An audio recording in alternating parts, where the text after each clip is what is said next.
On the eve of International Women's Day, I want to welcome you to this panel discussion about gender in emergency and disaster sector.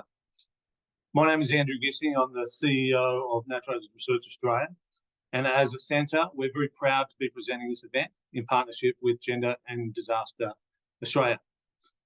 Before going any further, I'd like to acknowledge that we are meeting across a range of different First Nations lands today. I'm joining from Wongal country, and I pay respects to the elders past, present and emerging, and recognise that the lands and waters have always been places of teaching, research and learning, and acknowledge any First Nations people joining us today. I also want to acknowledge the efforts of all our emergency management recovery stakeholders online today for all the efforts over the recent disaster events across the country.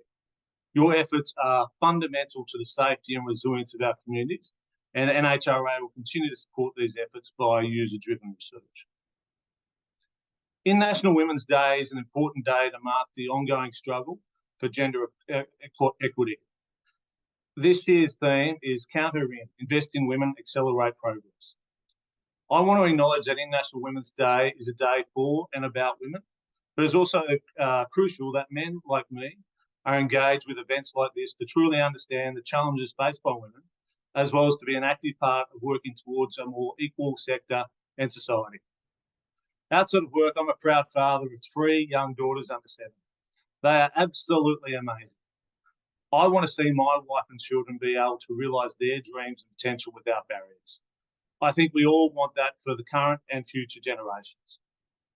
I'm really looking forward to learning from our extremely passionate and knowledgeable panel today, as well as from everyone who is here today, so that we all feel empowered to take these discussions, ideas and research findings back to our organisations and keep working together towards the change we all want and need in our sector and society. Investing in female researchers is absolutely critical. This investment not only promotes gender equality, but also enhances the quality and impact of scientific research, contributing to more inclusive, innovative and sustainable solutions to global challenges. Amongst the NHRA values of the Centre is our value of respect.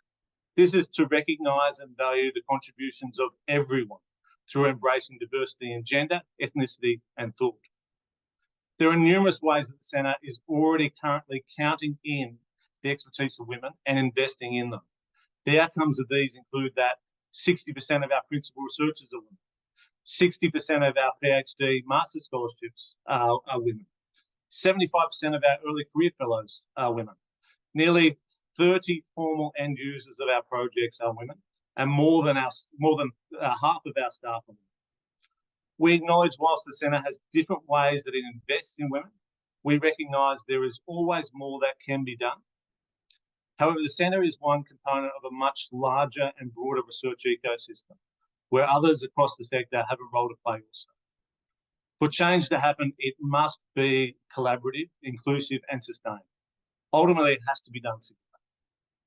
My hope is that the discussion today informs and contributes to the broader conversations around gender in our sector, and that we all feel empowered to take learnings and ideas back to our organisations so that we can make these changes together. So with that said, it gives me great pleasure now to introduce our facilitator for today's webinar, Loriana Bethune, a former NHRA staff member, very passionate about gender, and now the Gender and Disaster Australia Research and Innovation Manager to lead proceedings for the rest of the session. Thank you, Loriana. Thanks for the opportunity to be able to host this event for both my current and my recent workplaces. Everybody that knows me, as you said yourself, I'm really passionate about the subject of gender, and this day is such an important day, the International Women's Day. It really marks the ongoing struggle for gender equity. This year, the theme is Count Her In, Invest in Women and Accelerate Progress. So today we're going to continue the conversation regarding how to best invest in women and inspire changes in the natural hazards sector. But a really important part of today's discussion is to also share knowledge on some of the great strides that we've already taken to accelerate progress in this space. Some of the key things that GAT Australia are doing to invest in women and accelerate progress include promoting gender responsive policies.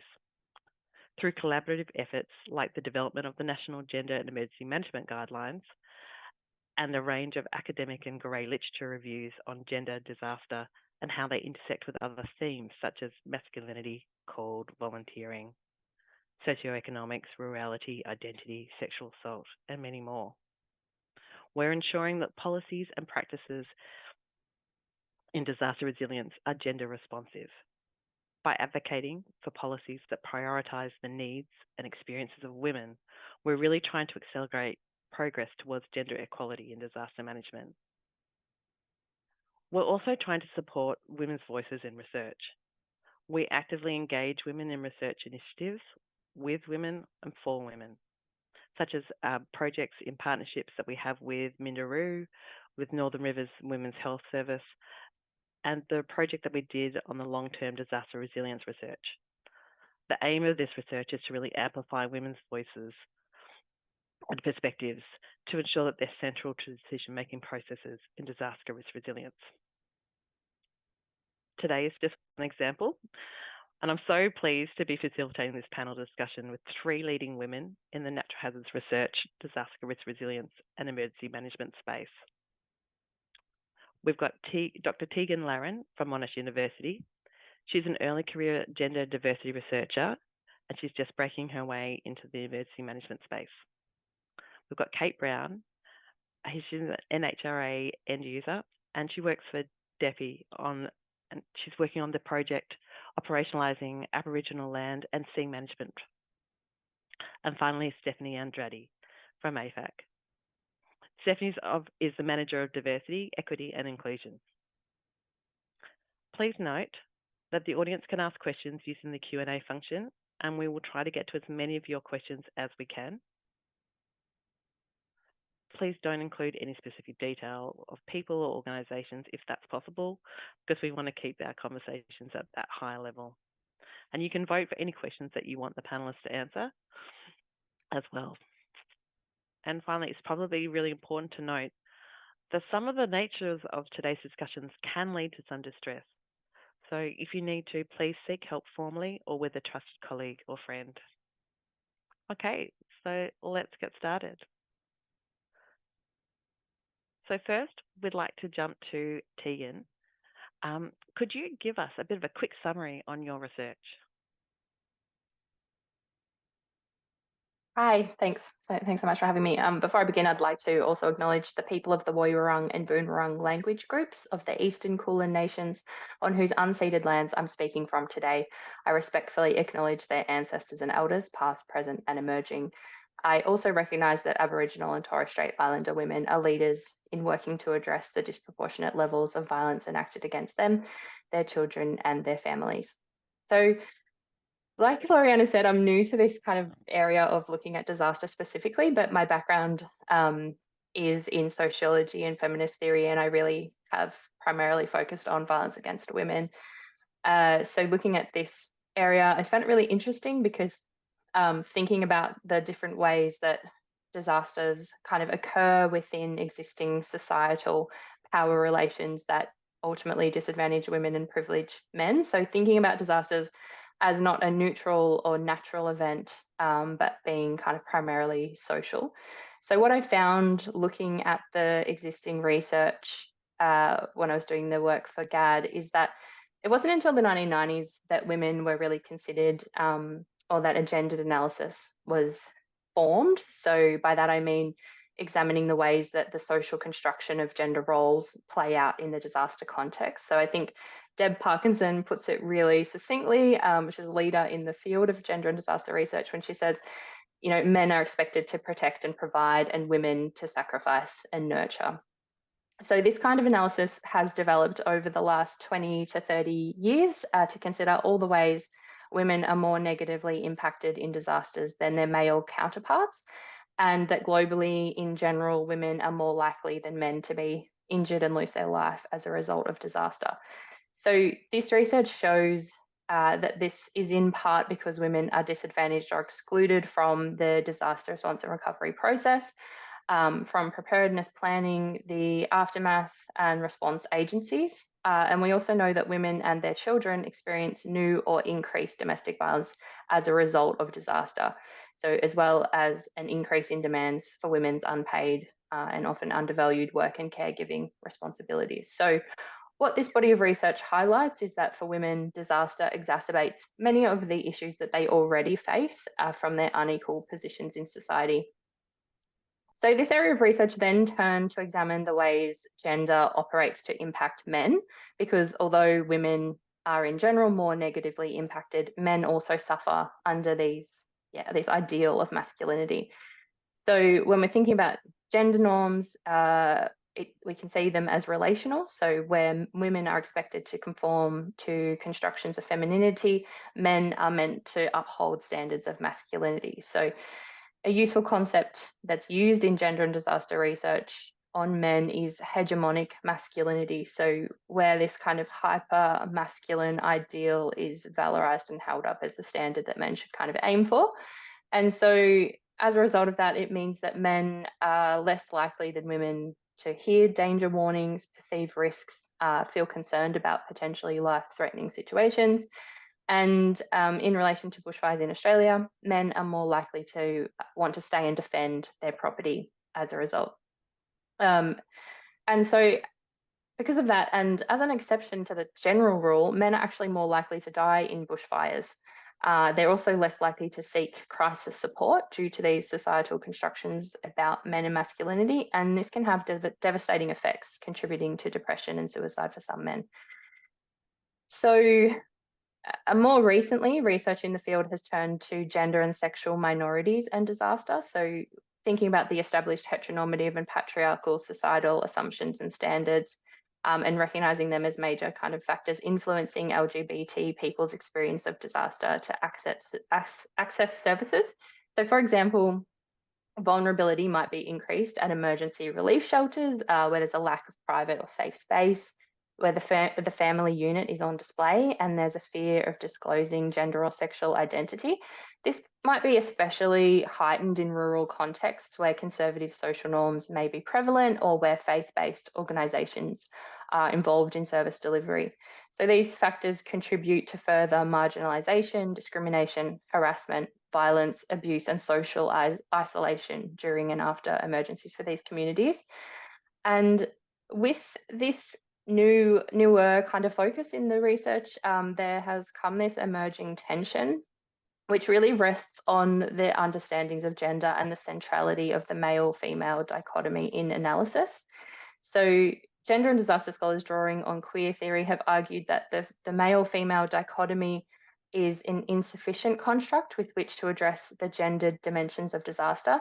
So they see the traditional concept of gender as limiting because of the existence of gender and sexual minorities. Scholars drawing on queer theory have argued further that binary gendered conceptions and language erases and excludes the lived experiences of gender and sexual minorities.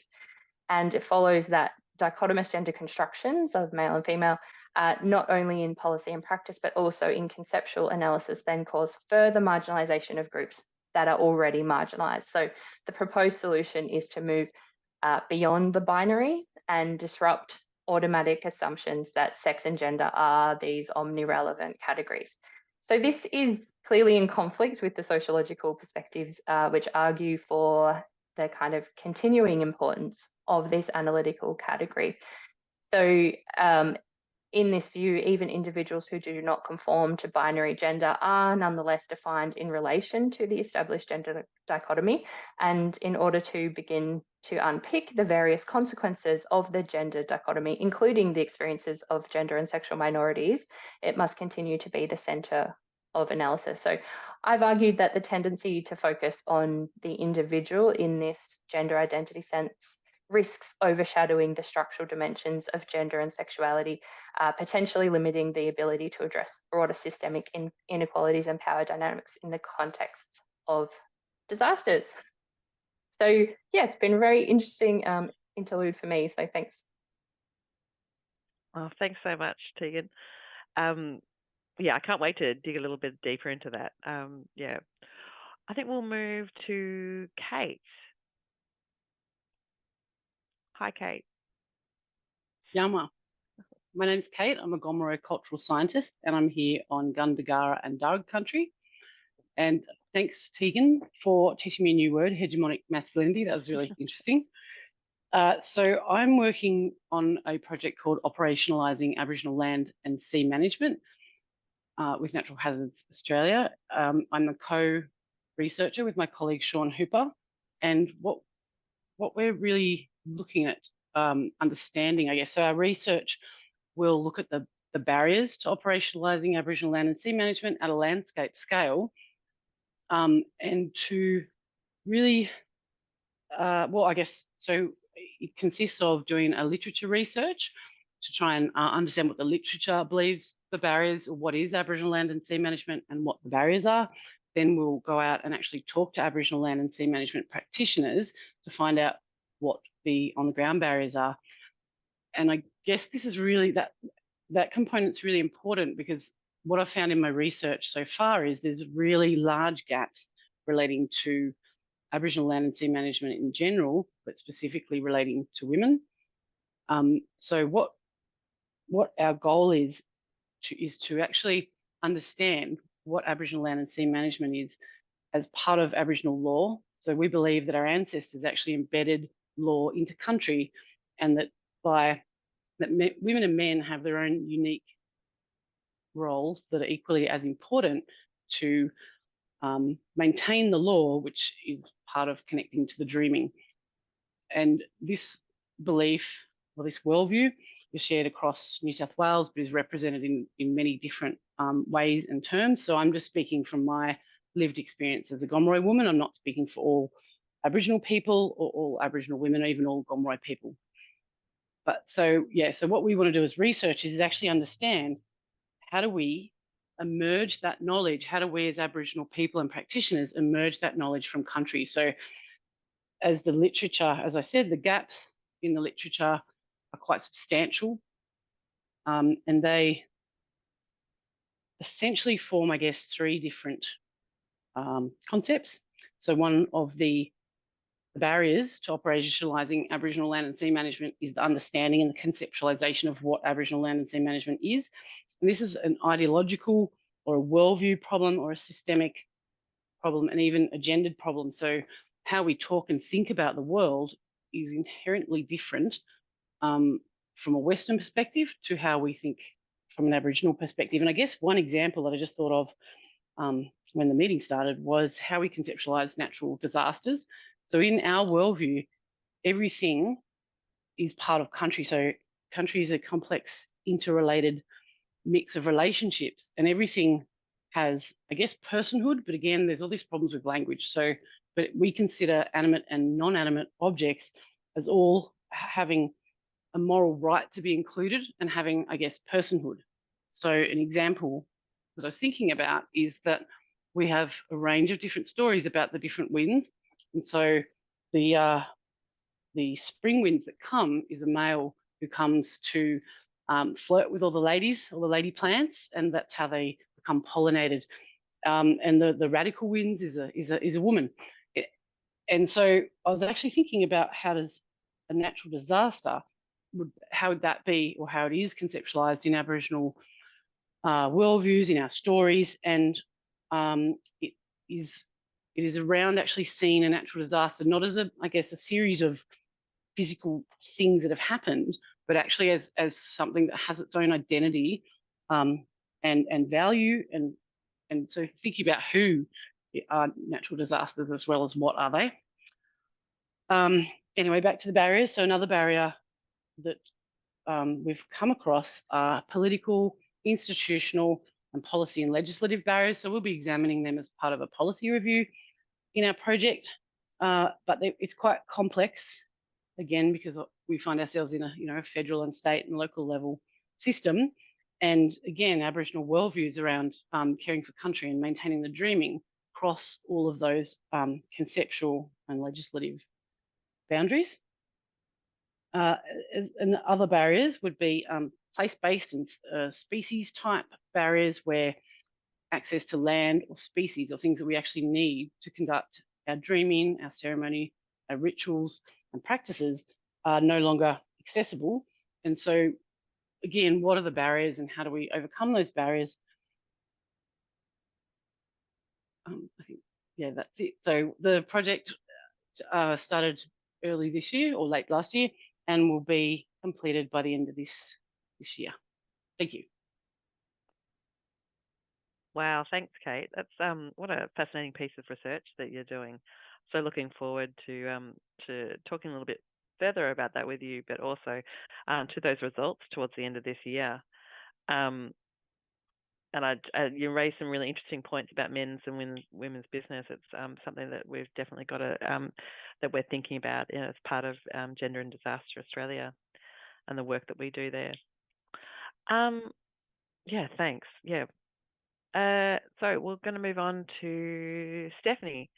Stephanie, just can you give us a quick summary of your role at an AFAC as the Diversity, Inclusion, Equity Manager?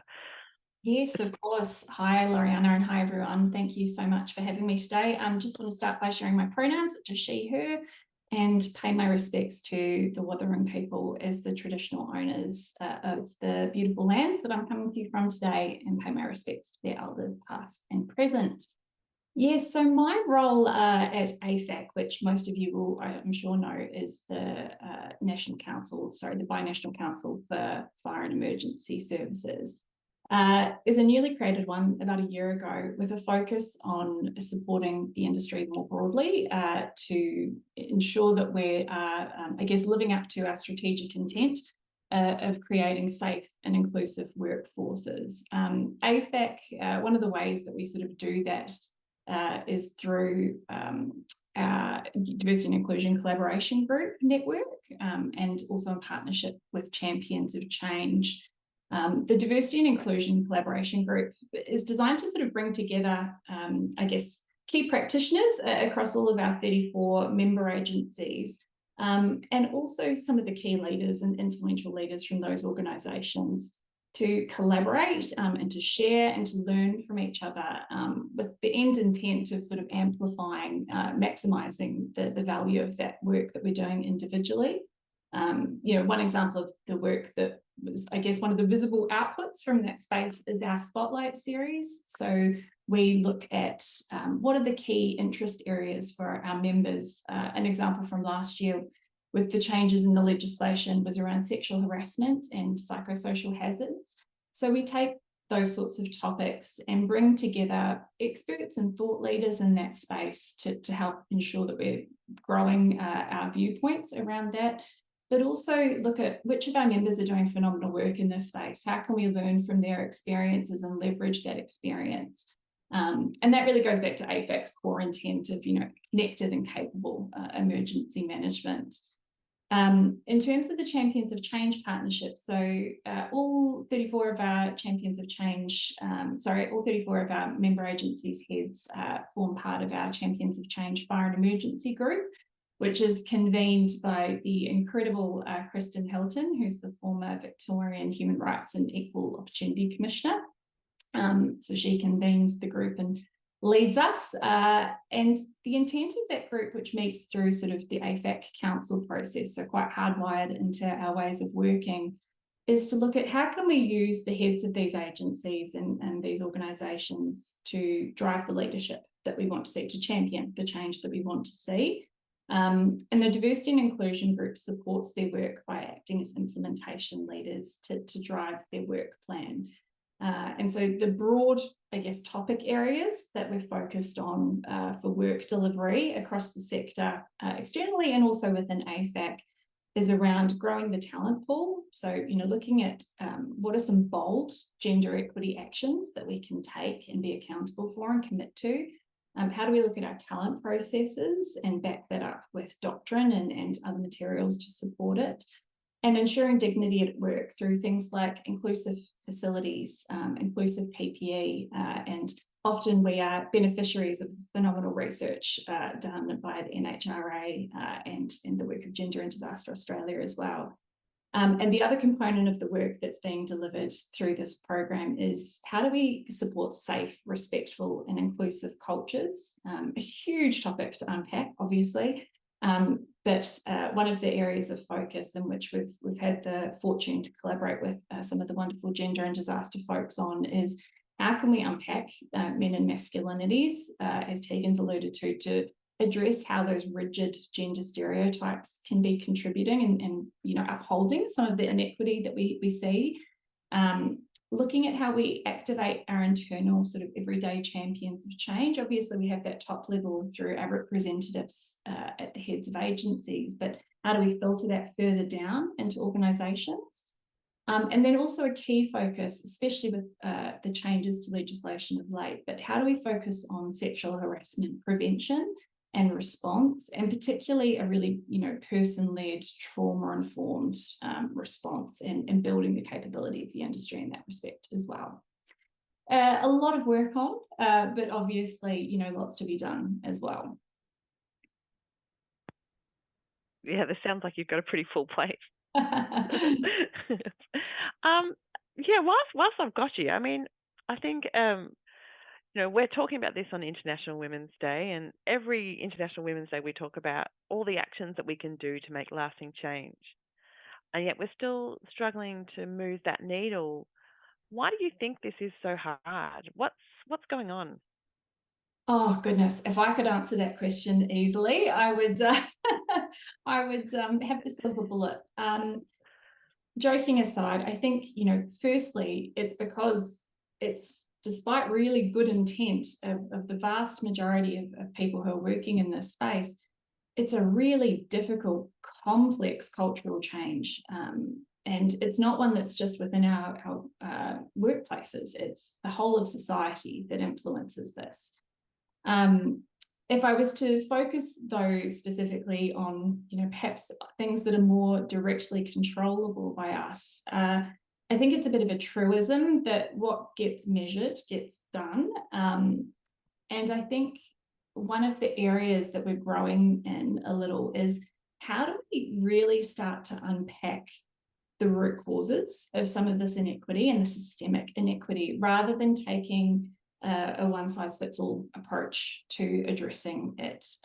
By way of example, in terms of linking that back to the measurement piece, champions of change, one of the core benefits, in my opinion, that we get from them, in addition to their incredible thought leadership work, is that they track and measure progress. So all of our member agencies contribute to impact reports annually. And recently they delivered in partnership with us a 5-year impact report. So covering the 5 years, what's changed in the 5 years since we first joined. And that was released back in 2022. And I think we may have the link to share if anyone's interested in it. But what specifically was really interesting with this is that we could see sort of how we're tracking. Yeah.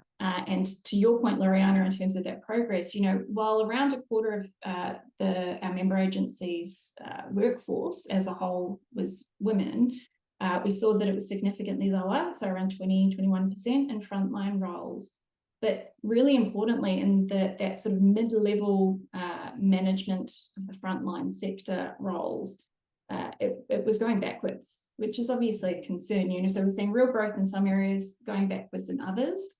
And I think, you know, recognizing that incredible goodwill and intent and want for change that exists, you know, people want to then go and say, well, what are we going to do? Let's take some action. Let's do some great work in this space. And so, for example, you know, if we look at some of our actions, a lot of people have been focused on recruitment activity. How can we bring more women and gender diverse people and, you know, obviously focus on intersectional diversity as well? How do we sort of make sure that we're bringing people in? But when you look at the data, that's not the whole story. And having the data that the Champions of Change provides us shows that, for example, women are slightly overrepresented in that report in recruitment at around 40% compared to 25% of the workforce. So recruitment's actually not, look, there's obviously always room to move, but at a macro level, it's going fairly well. However, women's exits were also overrepresented. So I think from memory, I'm just looking back at my notes, around 33.5% of exits were women compared to workforce representation of around 25%. So women are exiting at a rate that's greater than their overall participation. And so what that suggests is that we might need to look a little bit more deeply into the data to really understand what is it that we need to do, and do that at an individual agency level to really make sure that we're addressing the root cause, because otherwise any investment may not have the desired impact. And so I think, going back to the theme of International Women's Day and focusing on investment in women, one of the best ways that we can make sure that that investment is going to have the results that we hope for and drive that forward progress that we're really hoping to see, and that has sometimes been slow in the past, is to make sure we have all of the information and we're tracking the information in the best way, so that we can really, make sure that we're taking the right action to get the right outcome. Wow, that's so fascinating. I think definitely that speaks to the idea of culture and how we can influence culture and what that means. And what's really important to understand is that everybody benefits from women being in their fire services or in any of the agencies. We all benefit from diversity. Thanks so much, Steph. Might move on to Kate. Got a question here. Drawing on the research from the project, what are you observing about the involvement of women, and what are some of the roadblocks to meaningful engagement and kind of Indigenous knowledge? Thanks, as Larin. part of your project? Yep. So the way that we're managing our project is my colleague Sean obviously is a man, and I'm a woman, so we've split it down a culturally appropriate way to understand those roadblocks into men and women's business. And this is like really important, I think, because the role of women is around resilience. So our role through ceremony and ritual and through our lived existence is through the creation and nurturing of life. And so our ceremony and ritual is really concerned with maintaining cosmic health and balance, which leads to resilience. But with the subjugation of Aboriginal people, in particular Aboriginal women, with colonisation and some barriers that I'll go through as well, has created this imbalance and a trauma to country. And so those types of things are leading to the types of natural disasters that we're seeing now. So some of the barriers certainly would be around something that I think you just mentioned, was rigid gender stereotypes of the Western world. So Aboriginal women, through all the research, so the early research, the early anthropologists conceived that Aboriginal women we didn't have any ceremony. They saw, because they were men mostly, they saw men's roles in maintaining country, but there was a belief that Aboriginal women's business just concerned, I guess, the petty business of women of maintaining the camp or providing food.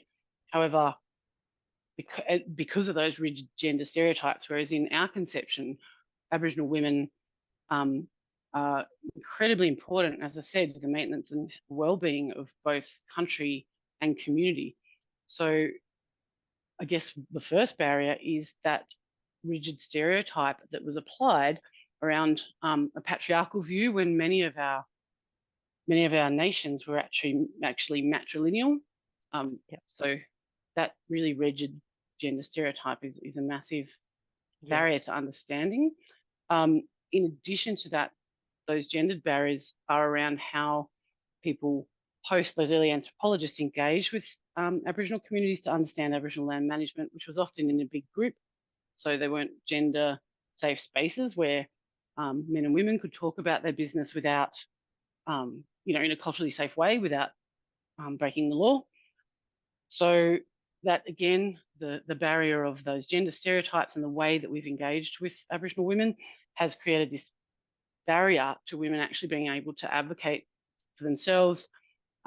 Also, historically, treatment of women in general has created a huge amount of barriers. So land ownership and the ability to actually live and advocate on the land. So my ancestor inherited her farm that she lived on, but was essentially forced off the land because the farmers at the time out in Moree didn't want Aboriginal women owning land and running running a business. So they cancelled licenses and various things, and so she had to leave her country, and also wasn't able to provide for her family. So those are, again, some historical barriers. And I guess what I'm calling the triple burden. So the burden on Aboriginal women. So we've got the majority of, childcare and those types of things, having to maintain employment, but then there's this it's not really a burden, it's an obligation to advocate for our culture and for a culture in our community.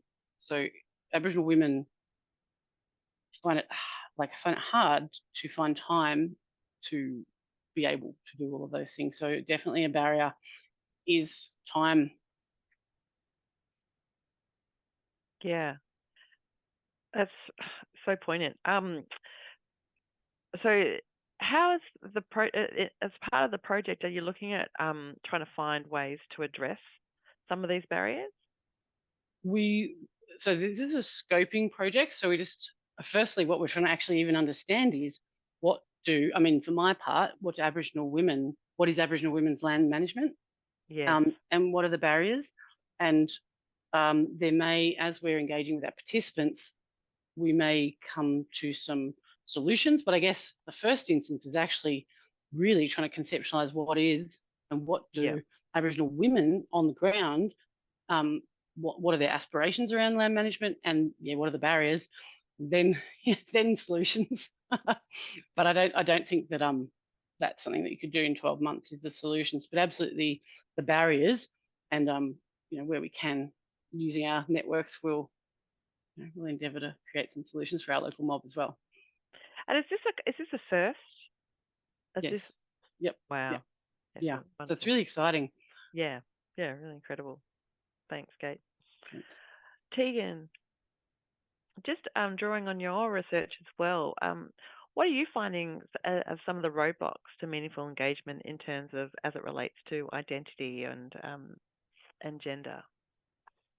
Yeah, I guess what I kind of touched on before is I'm concerned about this sense that I'm getting when I'm reading the literature that we've researched women already and it's done, and now we need to move on, to thinking about going beyond the binary. And there are parts of this critique that I agree with, which are having nuance around, gender and sexuality, and minorities, and the practical solutions that need to be strengthened. So how do we include gender and sexual minorities in DRR and emergency management services? And there are examples of emergency shelters that consider diverse gender and sexual minorities, and that's all very important stuff that needs to happen. But I'm less convinced that we have done enough on women. So yeah, unfortunately, women are still currently facing the issues that were identified in the literature 30 years ago in this sector. So with little improvement or not enough improvement. And we've kind of done a really good job at identifying the issues and have a good understanding of the problems. But how do we, what's the next step? How can we see improvements kind of being actually implemented and realised? So part of my criticism relates to, I guess, a broader criticism that there is this kind of tendency to equate intersectionality or identity concerns with a kind of individual sense of identity and a vague sense of an inclusion that is actually a misinterpretation of the original intent of intersectionality. And there's a risk that without that structural analysis, it kind of becomes a buzzword, and identity moves from, a politically and sociologically informed understanding of power and social categories to a more psychologized, individualized kind of use. And this has consequences. So, as we're seeing in the literature, moving away from researching the material realities of women's oppression, and kind of going into a conceptual analysis without, really having solved the problem of, how to improve the situation of women. So I guess it's, how do we maintain an unapologetic prioritization of women and girls while also considering gender and sexual minorities? And I think that we can do both. They don't need to be mutually exclusive. Yeah, agree. And what you're saying when we're talking, say, about evacuation centres, I mean, look, we really haven't made that much progress. Look at, there was some recent articles in the Guardian and the ABC about sexual assault and the safety of women at evacuation centres. That should make us all step and rethink about what are we actually doing in this space and how can we improve the services that we're providing for women. Yeah, definitely. Yeah. Wonderful. So, so I think I'll just let anyone take this from here. But I'm just wondering, how do you think that we can bring in and support women's voices into the disaster resilience process? Does anyone have any thoughts? Yeah, I'm happy to jump in for that one, Loriana, but would welcome the thoughts of my fellow panelists. For me, I think that first and foremost, this starts with psychological safety. You know, we can bring people to the table and we can make seats at the table, but unless we are genuinely creating an environment where it's safe to do so, and obviously there's layers of that when we look at things like cultural safety and you know, people's individual sense of safety, just touching on Tegan's point earlier as well. But without that psychological safety first, any diversity is just going to be difference without any sort of benefit being able to be shared. But I think that beyond that, once we have that, it's around how are we amplifying lived experience wherever possible. So bringing in those personal stories alongside, you know, some of those data pieces that I spoke about before. You know, how are we bringing people to the audience that needs to hear it, while also being careful not to, you know, make that exploitative. And one of those considerations is, you know, if we're looking around the table and seeing who's not there and who we might need to consult, are we paying those people for that consultation, for example? But I think beyond that as well, we also need to be really actively considering how our decision makers are reflecting the communities that we serve and operate within. And if they don't reflect them yet, which is likely, sadly, you know, again, how are we bringing this perspective in actively and deliberately making choices to facilitate that? You know, so one way, for example, that we do this through Champions of Change is the leadership shadow, where the champions are actively encouraged to do a listen and learn activity where they sit down with women in their organisation to listen to the experiences that they've had, and then, you know, use that to inform that the actions that they take from there. But yeah, open to others' thoughts as well. Tegan or Kate, do you have anything to add? Thanks. I think from a Aboriginal women's cultural perspective, it's probably more of a societal or maybe a cultural change within an organisation, but it's around valuing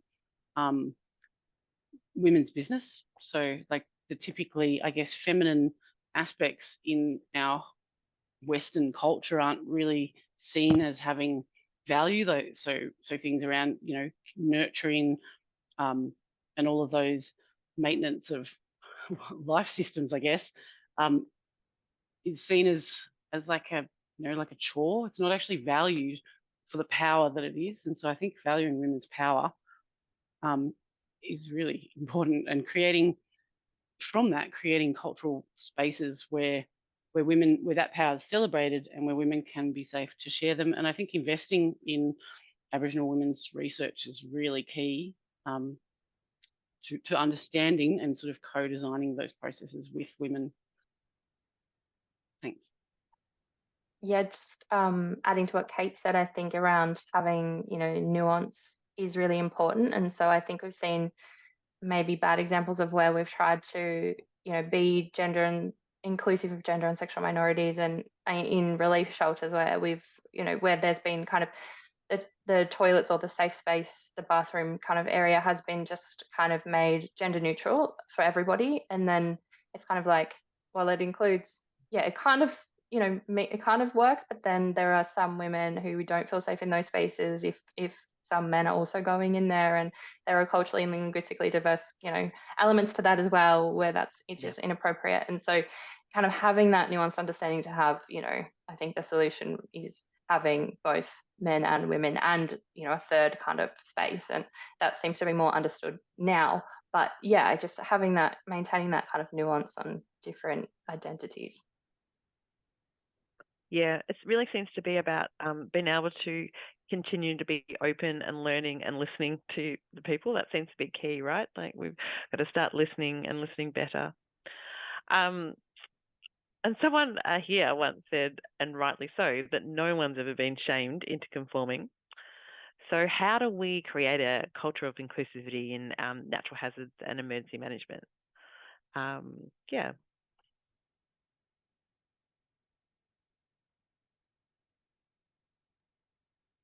I'm happy to jump in again. It's the story of my life. Sorry, Kate and Tegan.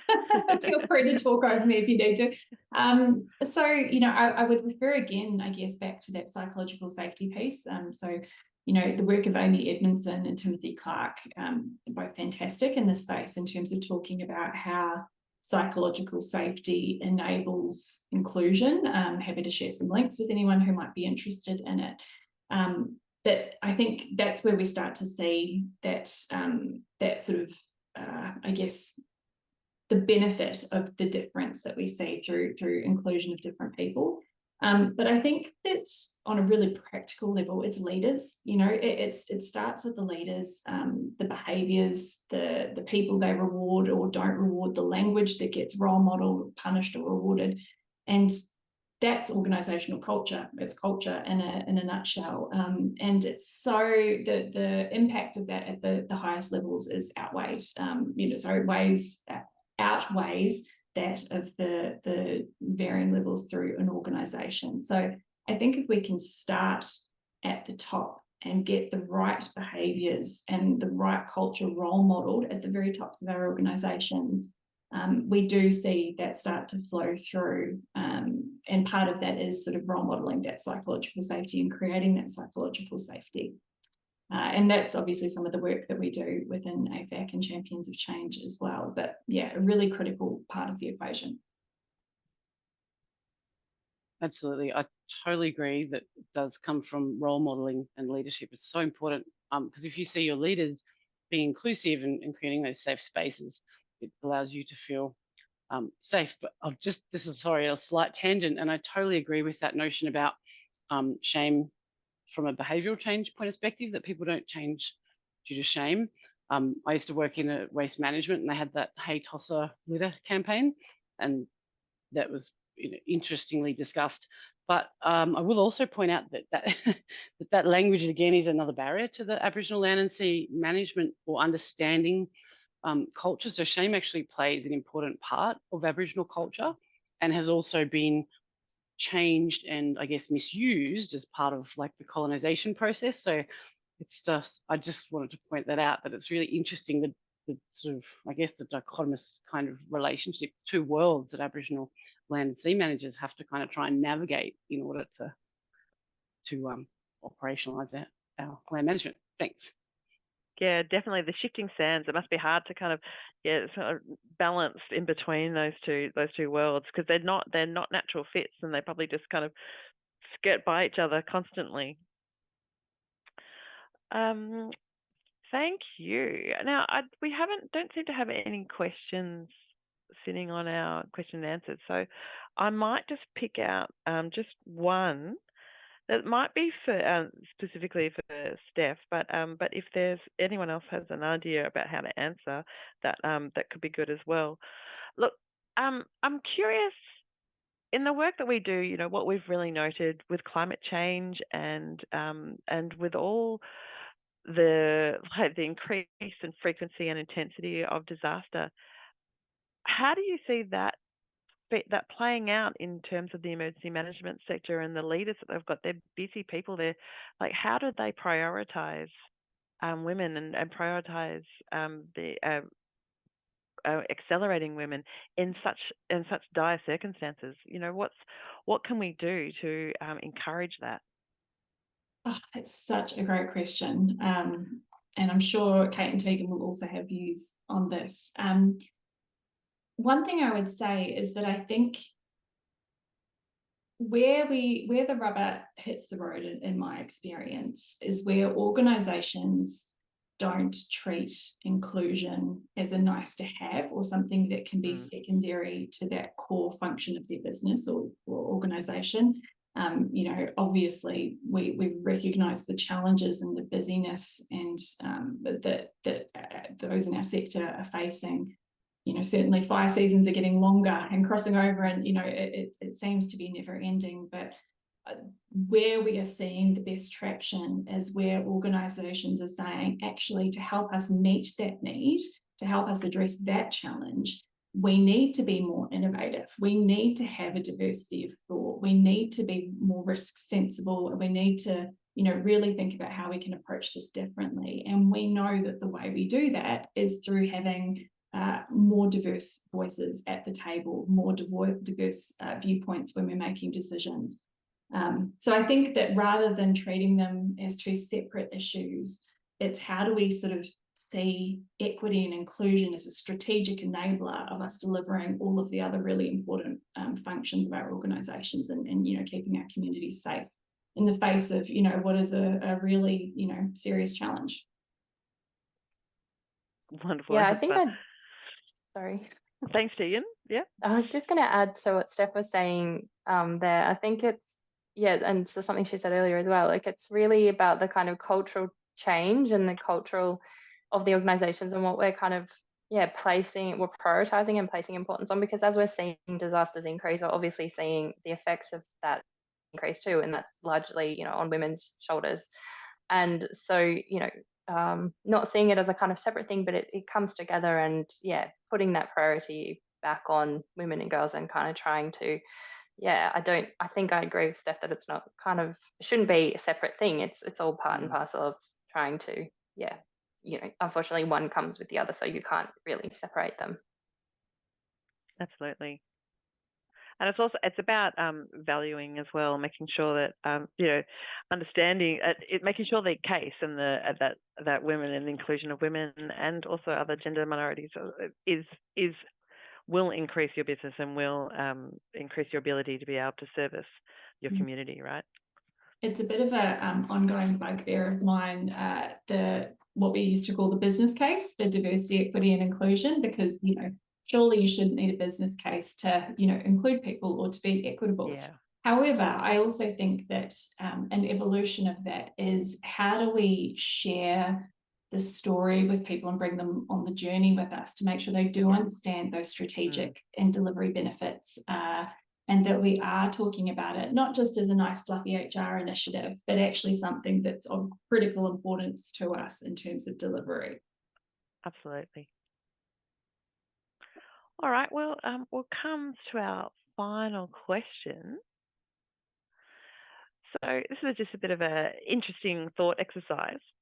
If you were the head of an organisation that was benefiting from or conducting natural hazards research, you had an endless bucket of resources, but you could only spend it on one thing, what would you implement to facilitate the increased investment of women and acceleration of their progress? Who wants to go first?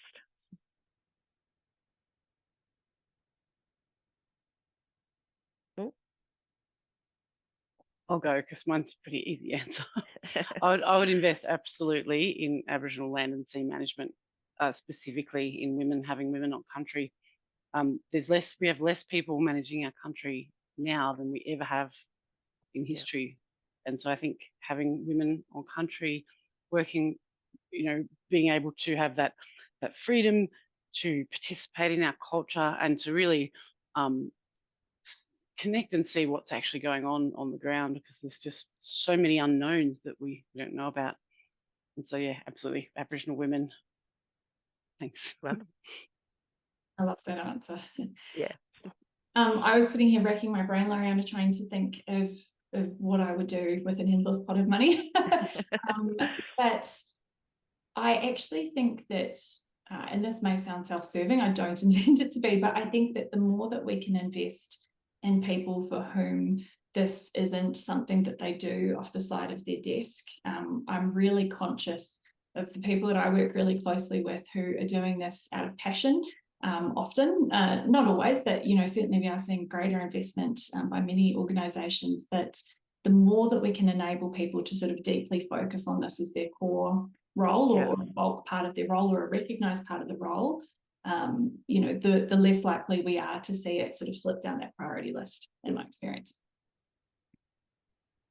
Yeah, I like both of those, and I'd probably do those first. But if I had to do a third, it would probably be, focusing on gender-based violence and trying to kind of solve that. And then I feel like that will have these like ongoing effects as long as this is happening and there is that deep inequality between men and women.